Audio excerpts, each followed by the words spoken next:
बिस्मिल्लाहिर्रहमानिर्रहीम। अस्सलाम वालेकुम बच्चों, कैसे हैं आप।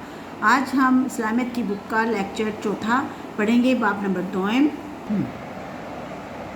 अरकान इस्लाम के हमने 4 पॉइंट पढ़ लिए हैं। आज हमारे अरकान इस्लाम में पॉइंट है हज। मैं हर लाइन को 2 दफ़ा पढ़ूँगी, आपने इनको मेरे साथ दोहराना है। चलिए पढ़ाई शुरू करते हैं। पॉइंट है हमारा हज। हज इस्लाम का 5वां बुनियादी रुकन है।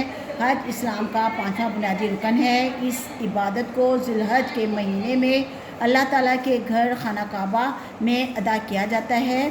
इस इबादत को ज़िलहज के महीने में अल्लाह ताला के घर खाना काबा में अदा किया जाता है। हर मुसलमान पर हज फ़र्ज़ है। हर मुसलमान पर हज फ़र्ज़ है। हज मुसलमान पर ज़िंदगी में एक ही बार फ़र्ज़ है। हज मुसलमान पर ज़िंदगी में एक ही बार फ़र्ज़ है। एक से ज़्यादा हज का सवाब नफली इबादत का होता है। एक से ज़्यादा हज का सवाब नफली इबादत का होता है। हज अदा करने से इंसान के तमाम गुनाह माफ़ हो जाते हैं।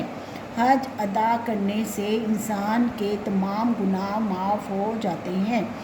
आज हमारे अरकान इस्लाम के 5 पॉइंट मुकम्मल हो गए हैं। आपने इनकी दुआई करनी है। इन्हें 1-2 दफ़ा ज़रूर पढ़ना है। अपना बहुत ज़्यादा ख्याल रखें। अल्लाह हाफ़िज़।